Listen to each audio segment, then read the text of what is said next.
요한복음 12장 12절부터 19절 말씀입니다. 다음 날에는 명절을 지키러 온 많은 무리가 예수께서 예루살렘에 들어오신다는 말을 듣고 종려나무 가지를 꺾어들고 그분을 맞으러 나가서 호산나 주님의 이름으로 오시는 이에게 복이 있기를 이스라엘의 왕에게 복이 있기를 하고 외쳤다. 예수께서 어린 나귀를 보시고 그 위에 올라타셨다. 그것은 이렇게 기록한 성경 말씀과 같았다. 시온의 딸아, 두려워하지 말아라. 보아라, 네 임금이 어린 나귀를 타고 오신다. 제자들은 처음에는 이 말씀을 깨닫지 못하였으나 예수께서 영광을 받으신 뒤에야 이것이 예수를 두고 기록한 것이며 또 사람들도 그에게 그렇게 대하였다는 것을 회상하였다. 또 예수께서 무덤에서 나사로를 불러내어 죽은 사람들 가운데서 살리실 때에 함께 있던 사람들이 그 일어난 일을 증언하였다. 이렇게 무리가 예수를 맞으러 나온 것은 예수가 이런 표징을 행하셨다는 말을 들었기 때문이다. 그래서 바리새파 사람들이 서로 말하였다. 이제 다 틀렸소. 보시오. 온 세상이 그를 따라갔소. 베다니에서 잔치가 벌어졌던 다음 날 예수님과 제자들은 예루살렘으로 들어옵니다. 유월절을 지키기 위해 있었던 유대 사람들은 이 소식을 들었죠. 그러자 종려나무 가지를 꺾어 들고 그를 맞이하며 소리칩니다. 호산나, 주님의 이름으로 오시는 이에게 복이 있기를, 이스라엘의 왕에게 복이 있기를. 이는 틀림없이 시편 118편을 인용한 것입니다. 호산나는 지금 구원하소서라는 뜻을 가지고 있습니다. 예수님의 존재를 구약에 약속된 메시아로 그들의 왕으로 묘사하고 있는 것입니다. 이 점에서 종려나무도 이해할 수 있는데요. 계속되는 유대의 독립투쟁 속에서 승리의 상징으로 사용된 것이 바로 이 종려나무이기 때문에 그렇습니다. 그들은 자신들을 로마로부터 독립시켜주고 마침내 유대를 괴롭히는 모든 이방 나라들을 무찔러줄 왕으로 다시 한번 유대를 이 세상에서 가장 높은 나라로 만들어줄 그 메시아로 왕으로 예수님을 보고 있는 것입니다. 그런데 예수님께서는 그런 이에게 어울릴 고상하고 기품 있는 말이 아니라 나귀를 타고 오십니다. 심지어 다 큰 나귀도 아니고요. 나귀 새끼를 타고 등장하십니다. 제자들도 지금 이 모습과 사람들의 반응이 이해되지 않았습니다. 그래서 본문은 예수님께서 영광을 받으신 뒤에야 십자가를 지시고 죽으셨다가 부활하시고 승천하신 뒤에야 이것을 깨달았다고 기록합니다. 이는 스가랴 말씀의 성취였습니다. 그리고 예수님이 가지신 메시아의 참된 의미였다. 얼마나 많은 사람이 모였겠어요. 나사로가 죽었다가 살아난 것을 보았던 사람들은 또 그 무리 속에서 증언하고 있는 것입니다. 당신도 알아? 저분이 죽은 자도 살리신 분이야. 이 모습을 보고 있는 바리새파 사람들은 탄식하죠. 이제 다 틀렸다. 우리가 여기서 다시 짚어볼 필요가 있습니다. 바로 예수님께서 성취하셨던 스가랴 말씀이에요.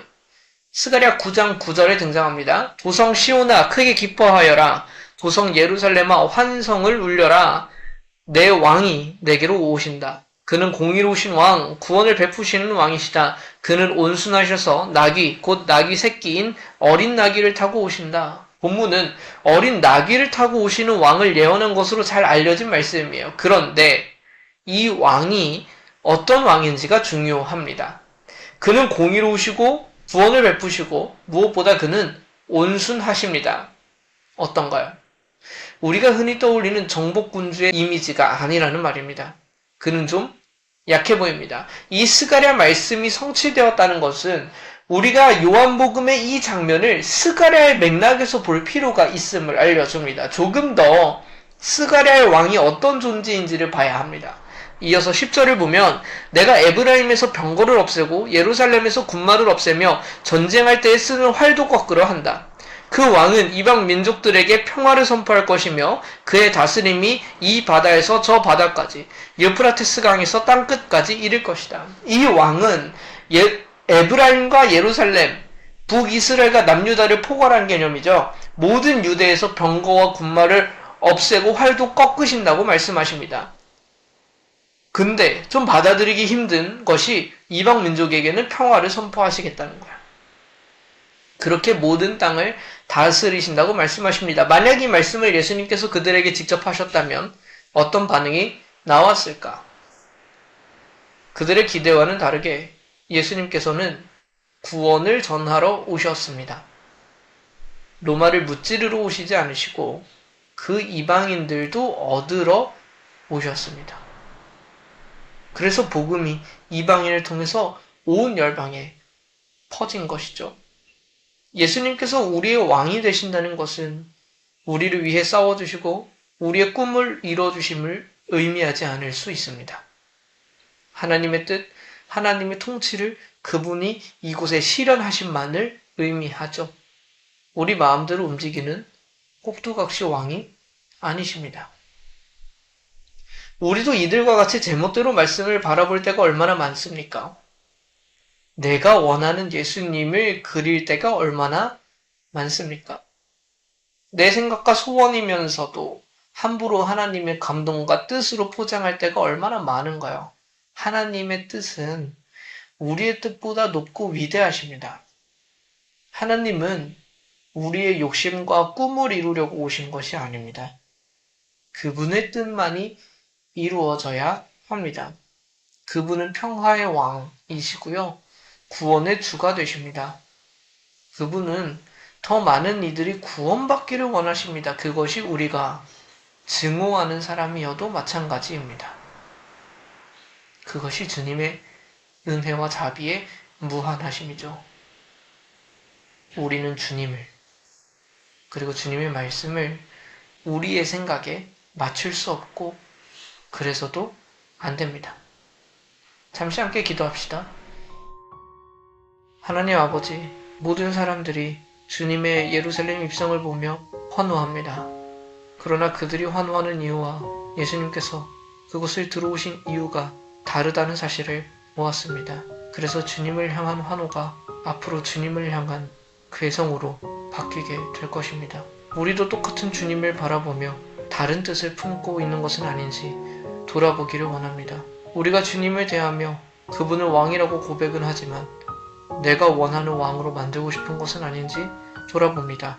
하나님의 뜻, 하나님의 이름, 하나님의 말씀, 하나님의 감동, 그 모든 것을 내 식대로 해석하고 사용한 것은 아닌지 돌아봅니다. 주님, 우리를 용서하여 주옵소서.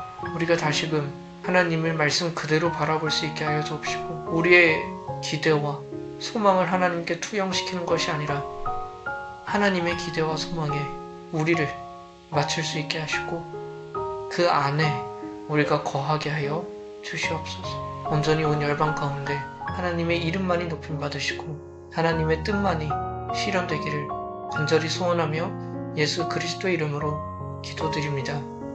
아멘.